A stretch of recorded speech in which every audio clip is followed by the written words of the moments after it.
모든 여성들에게 사랑받는 남자가 되는 방법을 알려주는 흑마법서.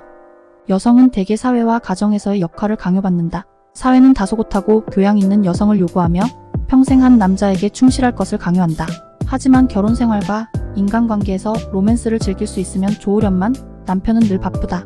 여성의 삶은 단조로운 일상의 반복이다. 이런 상황에서 여성은 자신에게 전폭적인 관심을 기울여줄 남성을 만났으면 하는 환상에 젖는다. 이처럼 어둡고 억압된 여성의 욕구를 적절하게 건드리고 해방감과 짜릿한 쾌락, 사랑받는다는 느낌을 주어야 한다.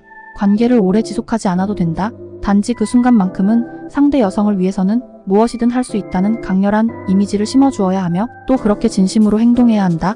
위대한 유혹자는 사회가 용인하는 한도에서 온건한 쾌락을 주는데 그치지 않는다.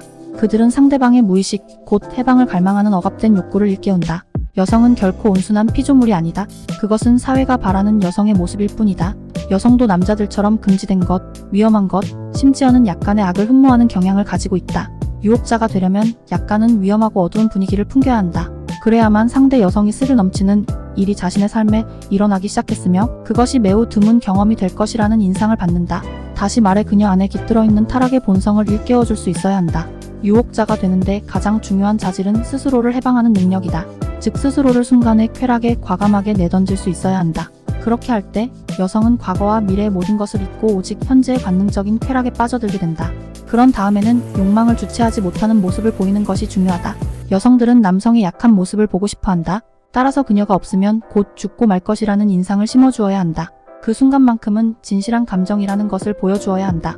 당신이 바람둥이라는 것을 알더라도 당신이 진정으로 사랑한 사람은 오직 자신뿐이라고 여성들을 착각하게 만들어야 한다. 적절히 표현한 것이 내 아내의 모든 것이라는 영화에서 유승용을 사이에 두고 여자들이 싸우는 장면이다. 그녀들은 자신만을 진실하게 사랑했다고 착각한 것이었다. 또한 유혹자는 여성이 자기를 거부한다고 해도 전혀 개의치 않는다. 그는 자기 길을 막는 어떤 장애물도 겁내지 않는다. 심지어 상대방 여성의 남편도 전혀 고려하지 않는다. 저항은 오히려 욕망을 더욱 부추길 뿐이다. 피카소는 프랑수아 질로를 유혹하면서 그녀에게 자신을 거부해보라고 큰소리쳤다. 더 많은 스릴과 모험을 즐기려면 어느 정도의 저항은 오히려 훌륭한 자극제가 되기 때문이다. 유혹자가 되려면 장애물은 두려워해서는 안 된다. 장애물은 자신의 창의성과 능력을 입증할 수 있는 기회가 된다. 유혹자는 때로는 뻔뻔하고 무례하며 도가 지나친 농담을 던지기도 한다. 누가 어떻게 생각하든 전혀 개의치 않기 때문이며 상대가 경계할수록 유혹의 힘은 더욱 강해지기 때문이다. 유혹자는 사회가 금기시하는 극단적인 행동을 저지르기도 한다.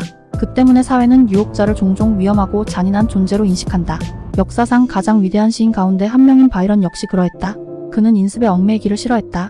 그는 이복 동생과 사랑에 빠져 아이를 낳았고 그 사실을 온 잉글랜드에 알렸다. 그는 자기 아내를 비롯해 누구에게나 잔인했지만 그럴수록 여성들은 그를 사모했다.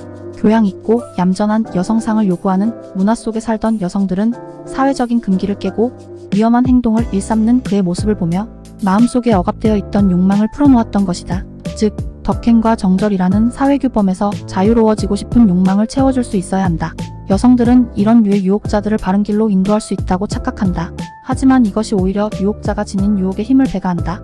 바이런을 길들이겠다며 정의의 사도처럼 나선 여인들은 수를 셀 수 없을 정도로 많았으며 피카소의 연인들도 그러했지만 유혹의 늪에서 헤어나올 수 없었다.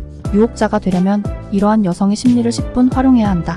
무수한 편력이 들통났을 때도 유혹자는 이렇게 말한다. 나도 내 욕망을 다스릴 수 없어요? 오직 당신만이 그럴 수 있을 거요? 나 역시 희생자일 뿐이요. 나를 도와주시오. 그러면 상대 여성은 손을 내미게 되고 흥미진진하고 과감한 유혹자의 매력에 빠져들게 된다. 그를 교정하겠다는 생각은 온데간데 없고 서로의 욕망을 채우게 된다.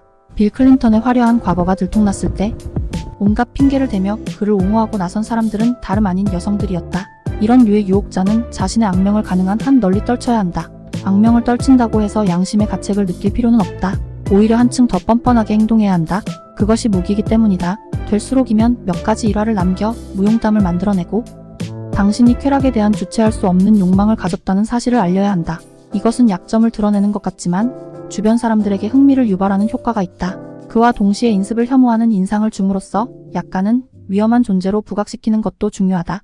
다시 말해 겉으로는 예의 바르고 유순한 척하면서 속으로는 그런 것을 경멸하는 듯한 인상을 풍겨야 한다.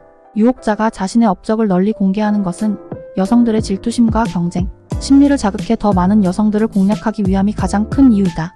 여기까지 읽고 나서 나는 도저히 유혹자가 되지 못하겠다 고 생각하시면 오산이다. 다음 시간에는 다른 류의 유혹자가 되는 방법을 알려주겠다. 다음 방법도 자신에게 맞지 않다고 느끼셔도 조바심을 내시면 절대로 안 됩니다. 다음에는 다음 방법도 있습니다. 저를 믿고 끝까지 따라오신다면 당신도 위대한 유혹자가 되어 있을 것입니다. 구독과 좋아요는 저를 극락의 세계로 인도합니다. 감사합니다.